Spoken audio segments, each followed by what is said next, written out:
Nama saya Nanda, saya mahasiswa, nama baptis saya Catherine. Sampai sekarang, ayah saya Islam, ibu saya Katolik. Selama ini saya menganut surat Al-Kafirun, lakum dinukum waliyati, untukmu agamamu, untukku agamaku. Cukup, sebentar. My name is Nanda, and I was Christian. I am student. My father Muslim and my mother Catholic, and I believe and I practice the Surah Al-Kafirun. Teruskan. Hal ini karena berdasarkan Al-Baqarah ayat 62. Tapi ternyata ada ayat lain yang mengatakan bahwa orang-orang Nasrani dan Yahudi akan masuk neraka. Mengapa ayat yang lain ini kontradiksi dengan Al-Baqarah ayat 62 itu? Lalu siapa? Ya, cukup. But then there is the verse of Surah Al-Baqarah, verse 22, which says that, verse 62. Verse 62, and there's also that says Christian, Jews, they are not Muslim, they will be in the hell.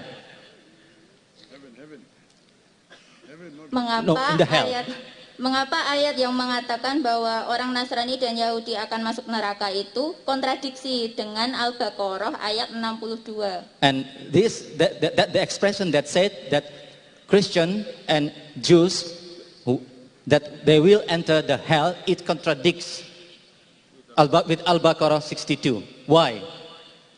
Lalu siapa yang dimaksud dalam Al-Baqarah 62 itu? And who is then in Surah Al-Baqarah in 62? If I understood the question correctly, that the Quran says that the Jews and Christians will be in hell, but Surah Baqarah chapter 2 verse number 62 says that all those who believe in Allah and have faith, whether you are a Christian or a Jew or a Sabian, you will go to Jannah. So these two verses are contradicting.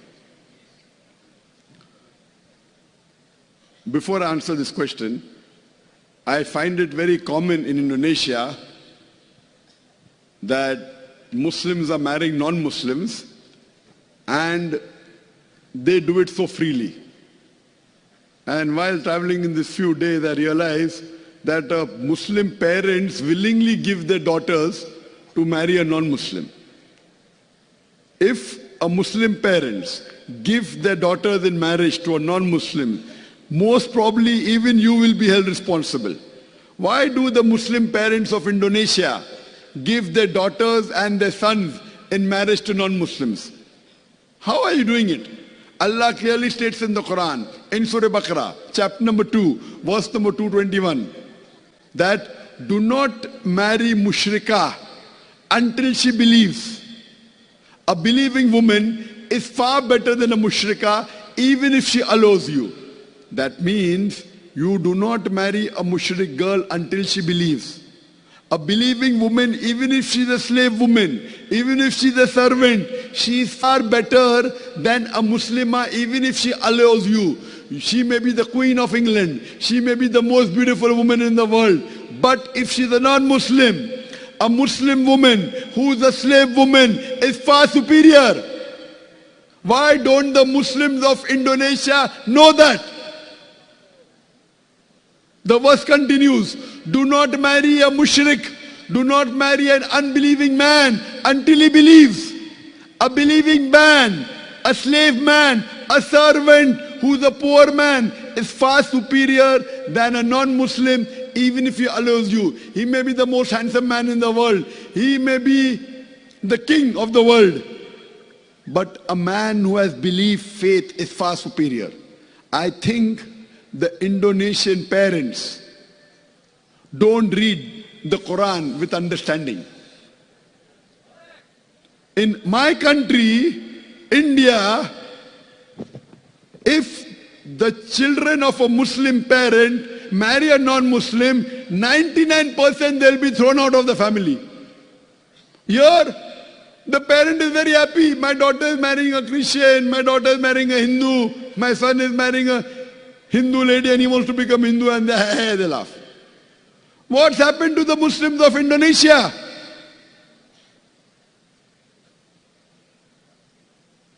I want all the universities in Indonesia, in the Islamic studies, to make it a point that do not marry non-Muslim. I'm shocked. When we go to a minority Muslim country, they excommunicate the person. The parents dishonor. Here, make it very clear that if you have an option between marrying a non-Muslim, who may be the king of the world, who may be the most handsome man, who may be the most beautiful, who may be Richard Gere, anyone. He may be Bill Gates. But a Muslim man who's a servant, who may be the most ugliest man in the world, he is far superior because he has Iman. If you have Iman, you will go to Jannah. I want to tell the Muslim men, do not marry non-Muslim women. She may be the most beautiful woman in the world, not Indonesia. She may be the most wealthiest woman in the world. She may be a queen. But if you have a mu'mina, a believing woman, who may be the most ugliest woman in the world, who may be a slave woman, she is far superior because she will take you to Jannah. She is your muhsana. The Quran says your wife is a muhsana. Muhsana means fortress against the devil. If you marry a non-Muslim, they are a fortress of the devil, not against the devil.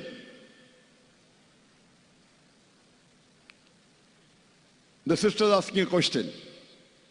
That isn't the contradiction in the Quran. When Quran says in various places. For example, Quran says in Surah Ma'idah, chapter number 5, verse number 72. لَقَدْ كَفْرَ الَّذِينَ قَالُوا إِنَّ اللَّهُ عِيسَى ابْنُ مَرْيَمَ. They are doing kufr, those who say that Jesus is son of Allah.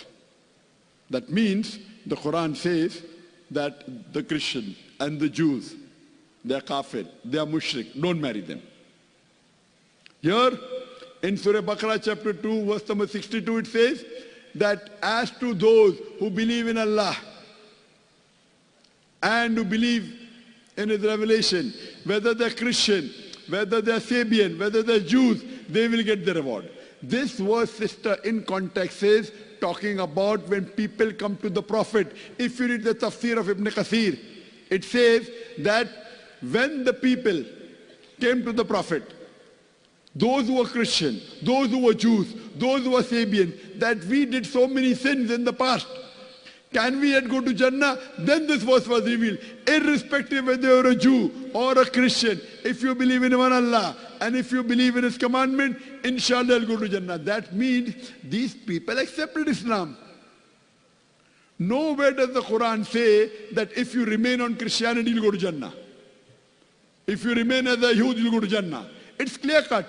It's your misunderstanding. The verse of Surah Baqarah chapter 2 verse number 62 is talking about those people who were in the past Christians and Jews and Sabians, and now if they accept Islam, Allah says if you accept Islam, you will go to Jannah. Hope that answers the question.